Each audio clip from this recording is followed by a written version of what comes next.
Bom, e a Rita de Cássia, como a gente vem contando aqui desde o início do Balanço Geral, vinha lutando contra uma doença crônica chamada fibrose pulmonar. Ela morreu em decorrência dessa doença e a gente vai chamar agora a repórter Amanda Abdala. Amanda que traz outras informações sobre essa doença, né, Amanda? Uma boa tarde, bem-vinda.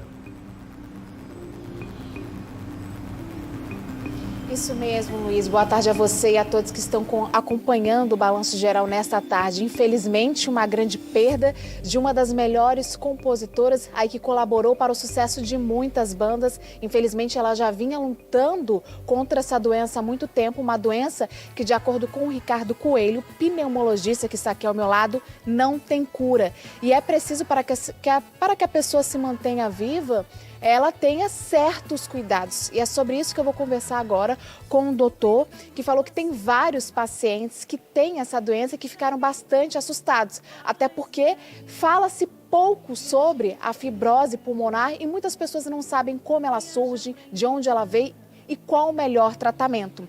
Doutor, tem algo que possa dizer como a doença surge ou até o momento ainda não descobriram? Até o momento não há uma causa específica, né?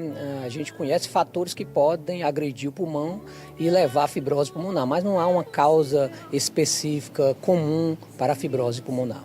Algumas pessoas chegaram a dizer que a pneumonia, o tabagismo facilita. Isso é verdade ou facilita essas doenças? É uma das causas?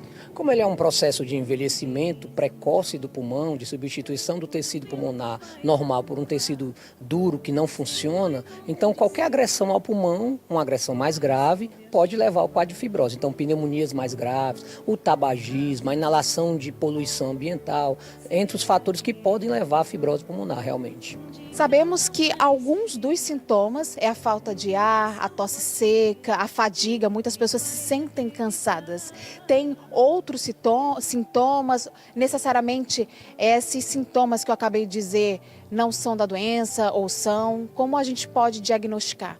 Isso, é importante entender que normalmente essa doença ela é mais lenta e progressiva. Então, para a gente não se assustar também com qualquer falta de ar, qualquer tosse. Obviamente, esses sintomas precisam persistir por mais de 2, 3 meses. Então, aquele sintoma, aquela falta de ar, aquela fadiga, aquela tosse, que não passa com 2, 3 meses, essa sim deve ser um fator a ser desconfiado e a procura pelo serviço médico para investigar, possivelmente fibrose pulmonar, porque são sintomas também inespecíficos que acontecem em várias outras doenças pulmonares.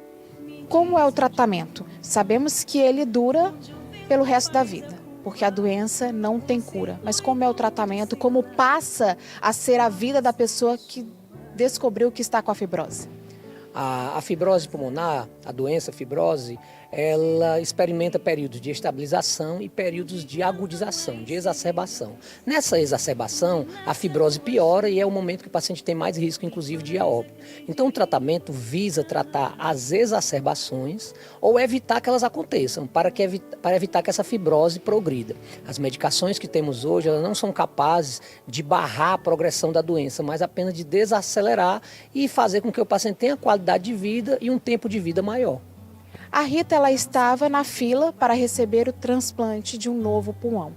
Essa seria a cura ou seria uma forma da pessoa viver mais tranquilamente ou mesmo assim ela ainda continua com a doença? Fala um pouquinho sobre isso. Pronto. Quando os tratamentos, as medicações não surtem mais efeito ou não surtiram efeito ou a doença progrediu muito, o transplante de pulmão é realmente uma opção importante, aceitável, interessante. É uma das indicações de transplante de pulmão, a fibrose pulmonar, mas ela tem um problema. O transplante só é realizado aqui no Ceará, por exemplo, em vários centros do país, até a idade de 65 anos.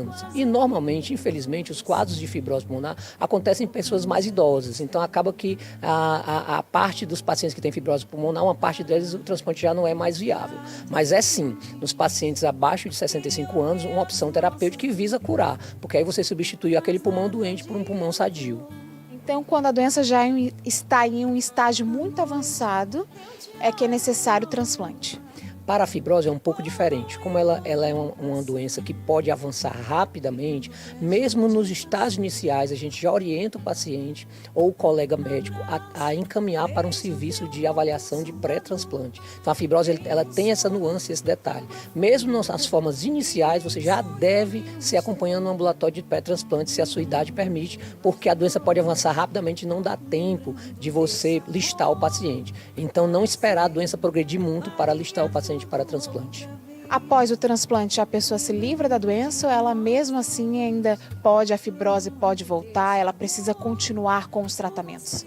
Basicamente, a fibrose pode voltar, porque como não sabemos o fator que levou à fibrose, ela pode voltar no pulmão que foi transplantado, né? Não há indicação de ficar fazendo nenhum tratamento, mas a indicação de ficar fazendo o segmento, o controle, proteger bem esses pulmões através da vacinação, que é importantíssimo, através de uma boa qualidade de vida, boa noite de sono, boa alimentação, evitar os fatores agravantes inalatórios, como as poeiras, a poluição ambiental. Então, esse cuidado com os pulmões é importantíssimo para a prevenção da fibrose, já que não há uma medida preventiva universal. O senhor disse que geralmente as pessoas que são diagnosticadas com a doença, com a fibrose pulmonar, têm cerca de 50 anos acima, de 50 a 60 anos. Mas uma pessoa jovem pode ter a doença?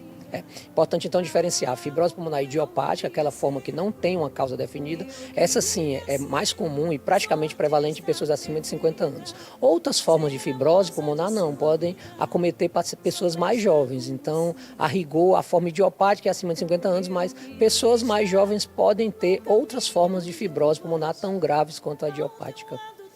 Para que as pessoas que estão em casa possam entender, a fibrose ela causa cicatrizes no pulmão, o que vai enfraquecendo e deixando a pessoa em uma condição bastante cansativa, né? A pessoa fica bastante cansada, não consegue respirar bem, fazer as tarefas aí diárias. Isso, a fibrose é a substituição do tecido pulmonar normal por um tecido de cicatrização que não funciona. Portanto, a pessoa vai perdendo a capacidade respiratória progressivamente. Essa é a ideia do que seja a fibrose pulmonar. Então, a pessoa vai perdendo primeiro a capacidade de exercer as atividades normais, os exercícios, até chegar a um quadro de limitação profunda e insuficiência respiratória. Doutor, muito obrigada pelas informações, pelas dicas. Para você que está em casa, aí que tem 50 anos, 60 anos, que percebeu algo estranho, que não faz parte da sua rotina, que você não está muito bem em relação à saúde, agora tendo essas dicas, tendo essas informações, procure um médico, faça aí um check-up, uma avaliação. Você possa conseguir aí controlar a doença, receber o tratamento certo e até mesmo tirar um peso da consciência, porque muitas pessoas ficaram assustadas. É verdade, nem todo mundo que vai ter tosse e falta de ar vai ter fibrose pulmonar. Preciso salientar que é uma doença relativamente rara dentro das doenças pulmonares. Mas esse cuidado com o pulmão fica com o meu recado final. Cuidado com o ambiente, com o ar que a gente respira, esse cuidado é importantíssimo.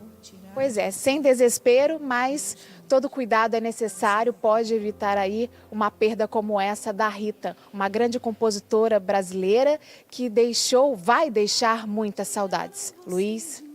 Grande legado, com certeza, viu, Amanda? Muito obrigado, agradeço ao pneumologista, especialista do Hospital São José, que é referência aqui no estado do Ceará. Muito obrigado. E o que nos deixa triste é porque, como o doutor falou, Rita poderia ter feito ali ainda o transplante do pulmão para, quem sabe, viver muito mais, compor novas músicas, fazer outros sucessos, né? Para a gente continuar se alegrando como ela vinha fazendo até aqui e vai continuar fazendo, afinal de contas, sua música permanece entre nós e ela precisa ser lembrada pela sua música, pelas suas composições, pela sua história na música popular brasileira, na história da música do forró, com certeza. Inclusive, uma das grandes vozes do